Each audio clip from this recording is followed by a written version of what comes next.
What are your first memories fishing out on a boat? How did you really get into it? Well, it was before boats, probably. I guess just small stream stuff. My grandfather always had rods in the back of his car, so a lot of inshore in Massachusetts, lakes, ponds, and then small boats, lakes, and eventually, my dad got a boat that we would go out in the ocean, and it was primarily bluefish then. Stripers weren't around as much, some bottom fishing, and then that just progressed. My wife and I bought a boat, and she grew up boating on Cape Cod. I was up in the New Hampshire coastline, so we ended up down at the Cape, and from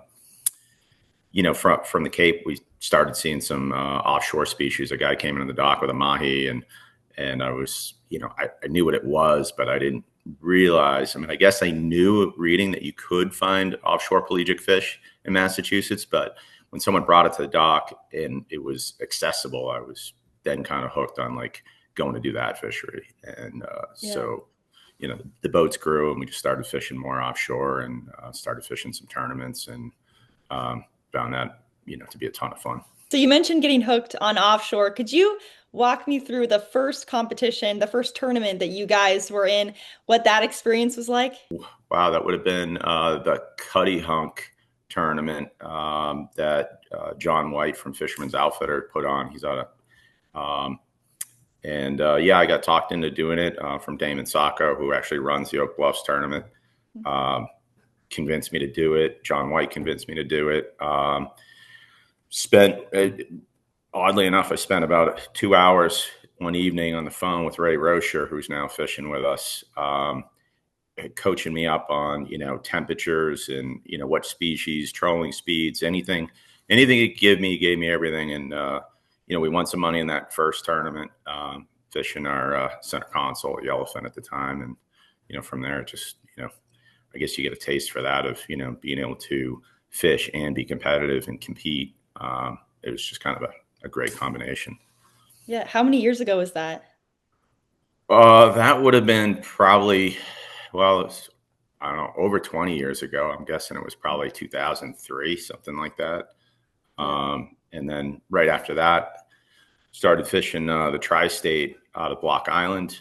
Had a buddy that I skied with, Ross Nason, who now fishes with us. He's on our team. So I went out there and fished with him.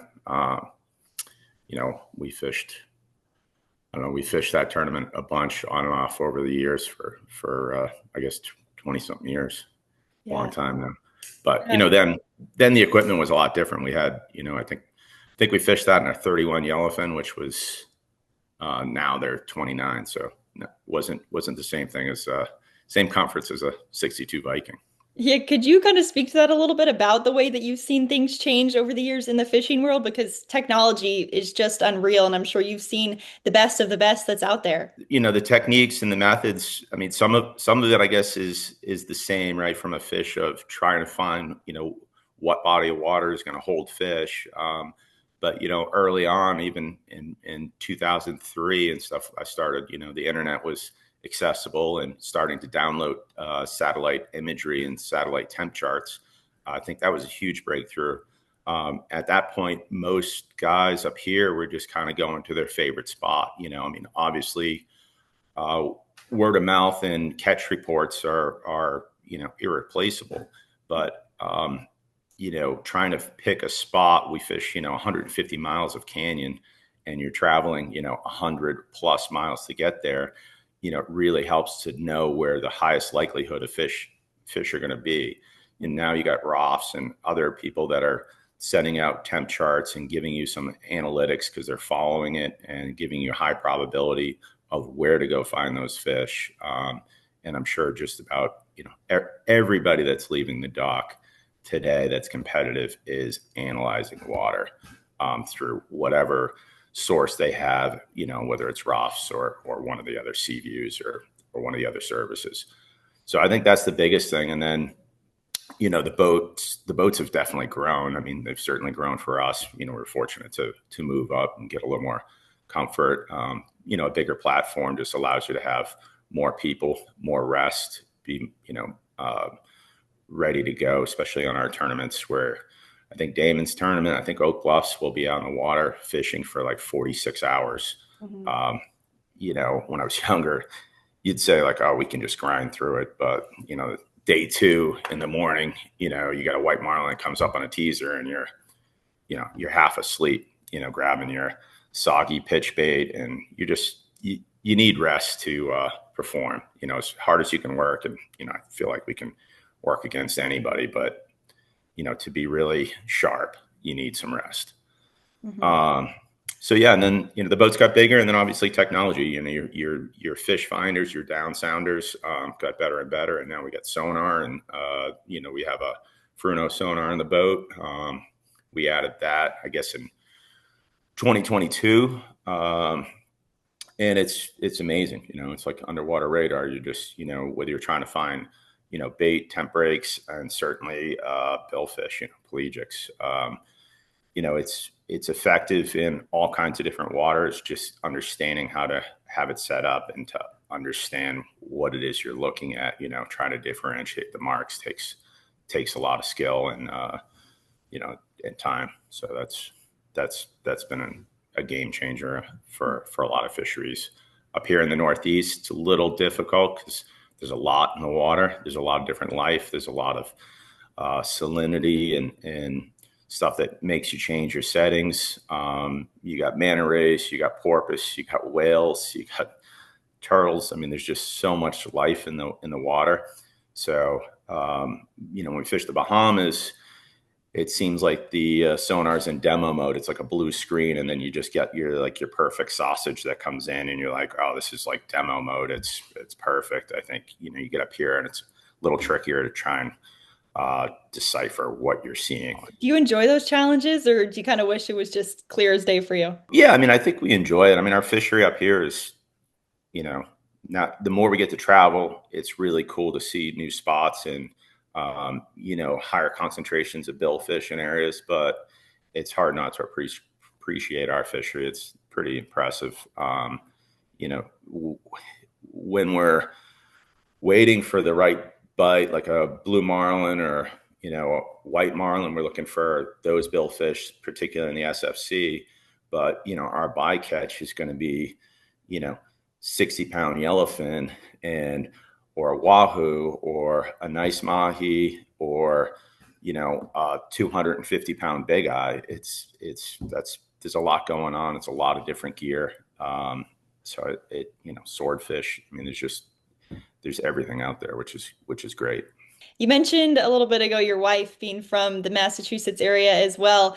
Did fishing play a part in you guys meeting? No, skiing did. We Oh, both met at a ski area we were both working at.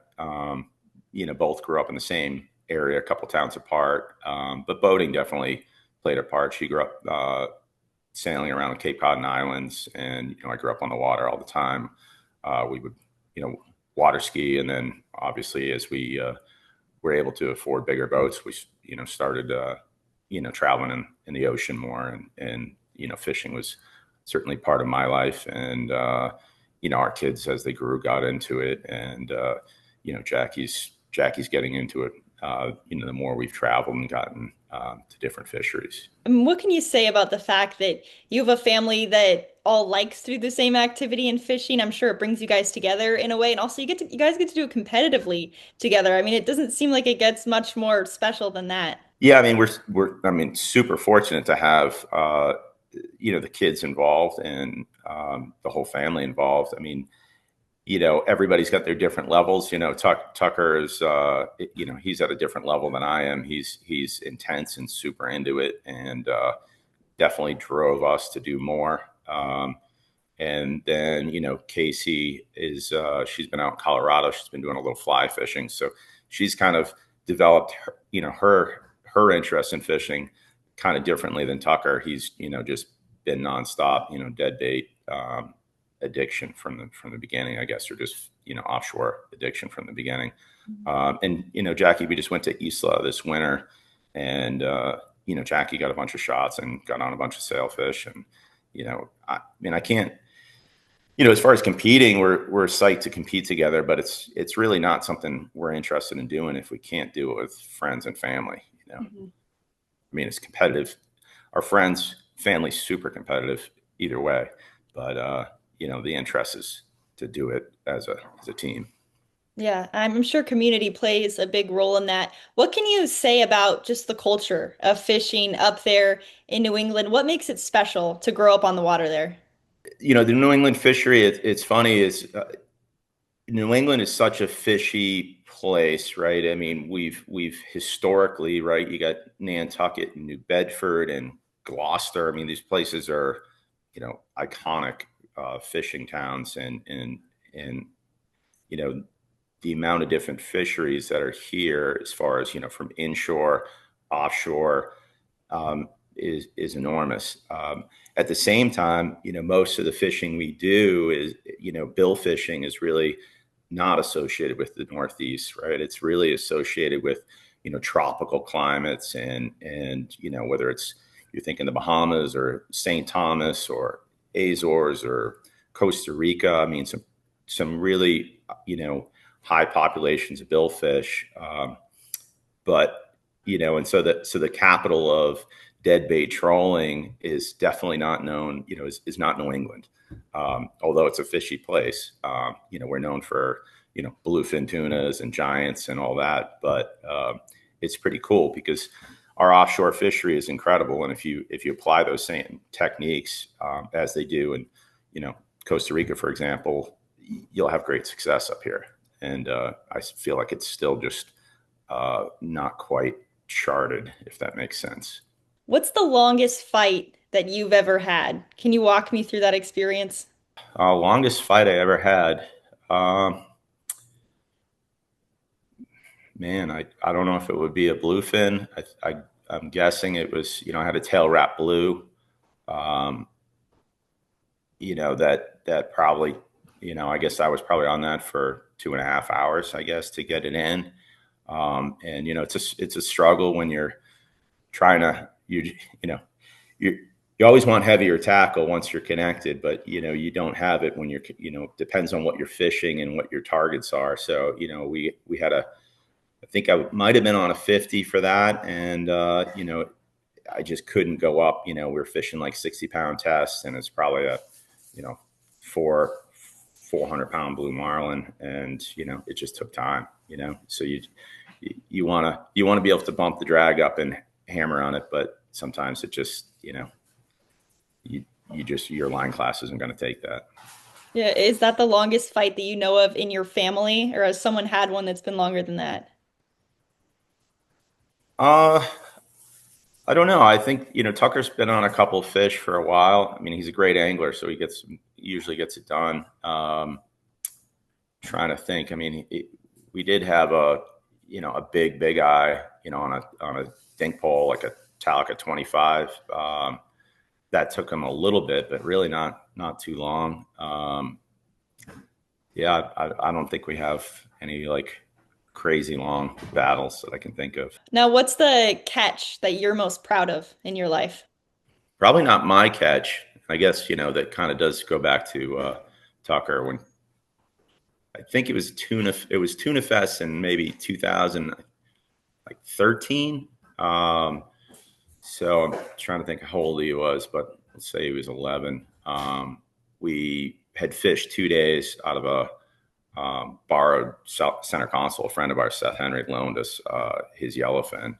Um, and we fished Tuna Fest, which is another tournament Damon used to host. And it blew. A couple buddies bailed, so it was just me and my buddy Phil Moore, and Tucker was a kid. And second day of the tournament, we weren't in it. So the deal with Tucker was he was too young to fight a fish, unless we were way in the lead, or there was no hope. And so we got to that point, of like no hope. Like, hey, we might as well let the boy, reel one in. So we finally hooked a fish. We were nowhere in the tournament. We hooked a fish, and he starts fighting it, and it's New England, so he's got to start stripping layers. He was, he's fighting it, and we just really didn't.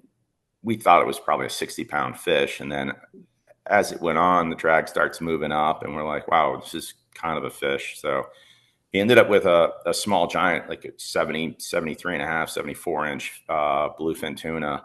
Um, Took him an hour and 20 minutes, I think it was. So yeah, that was pretty cool. And we went in and I guess Tyler from Pinwheel actually presented him with an award for junior angler tournament. And it was all really cool. I mean, that was pretty impressive. Just the beating that he took for 2 days of fishing in an open boat, and we were traveling pretty far to find what we wanted, and it was cool to finally get hooked up. And then at the end of it, we're like, we were stressing that wow, he did it. Now it's kind of up to us to run the boat, harpoon the fish, and get it in the boat, and basically not screw it up at that point. Yeah. So it was a fun. That was a big event. That's so awesome. And as we kind of wrap up here, you have your dock party coming up right before Oak Bluffs. And that event, it's being put on, for the benefit of Lights Out Kids and youth fishing programs in the area. Could you kind of speak to the difference that you can see fishing make in a young child's life and how important it can be? There's so much opportunity in anything you have passion for, and just exposing kids, any kid to as many things as possible is always a great idea. We had a captain at one point, New Cagle, who's an incredible fisherman. He came out with the boys when they were pretty impressionable. I think Tucker was 17. He held up a chamois and he said, "Boys, you can travel the world if you know how to use this." And it's pretty fun. It's a great statement, and it's true. Is if you whether it's a chamois or a fishing rod or rigging baits or anything, if you want to go travel and see stuff, and you have a passion in things, whether it be you know skiing, ski industry, fishing industry, there's all kinds of careers within those. And I think it's important to just expose that to kids. When I was a kid, I knew you could run a tugboat. I knew you could work on a ship. And maybe I thought you could commercial fish. I certainly didn't know professional sport fishing was a career. I didn't know, you know, no one told me a career day that you could be a captain or a mate on a sport fish boat, travel and fish.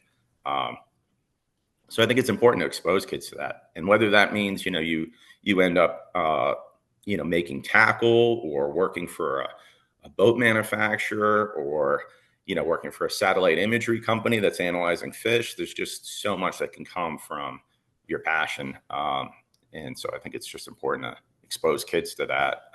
We've had several kids. I mean, obviously our own kids growing up through it. And then like Mateo that fishes with us, he showed up to the boat.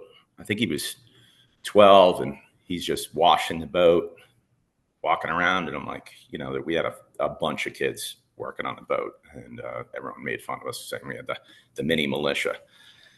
And so he's cleaning the boat. I'm like, Tucker, who is this kid? What are we doing? And he's like, what do you mean? I'm like, well, are we paying him? Is he working? He's like, he just likes cleaning boats. I'm like, sure, sure. Next day he's hauling ice and we're getting ready for a trip, and he's dumping ice and helping us, ice the boat. And I'm like, hey, do you want to fish? Yeah, yeah. I'm like, well, you're going to have to ask your parents. And he's like, well, they'll just say yes. So you have to tell them you're going 120 miles offshore and spending the night. Like, you got to tell them the truth. And he's like, well, they'll still say yes. Sure enough, they said yes. He came out, he got his first, I don't know, it was probably like a 60-pound yellowfin or something. And he was ecstatic. And I think from there, he's been hooked and he's been fishing with us since. And, now he's moonlighting with Costa Boats. He's worked at McDougal's Boat Yard for an internship. He's worked on plenty of boats from bluefin trips to, and he was with us in Walker's. I mean, he's in Walker's Cay, and I'm joking that his last day of high school was actually fishing Walker's. So somehow he got excused and was able to fish with us in Walker's. And I'm thinking, like, what kind of legendary story is that? If you're like, hey, Right? have you ever been to Walker's? Yeah, I was fishing there before I graduated high school. But he's now enrolled and going to go to Mass Maritime in the fall. So I'm sure he'll continue in the industry, whether that means he'll be a, a sport fish captain or mate, or work, in the brokerage industry, or work for a manufacturer like Costa. I mean, there's just endless opportunities. But I think, that exposure is huge.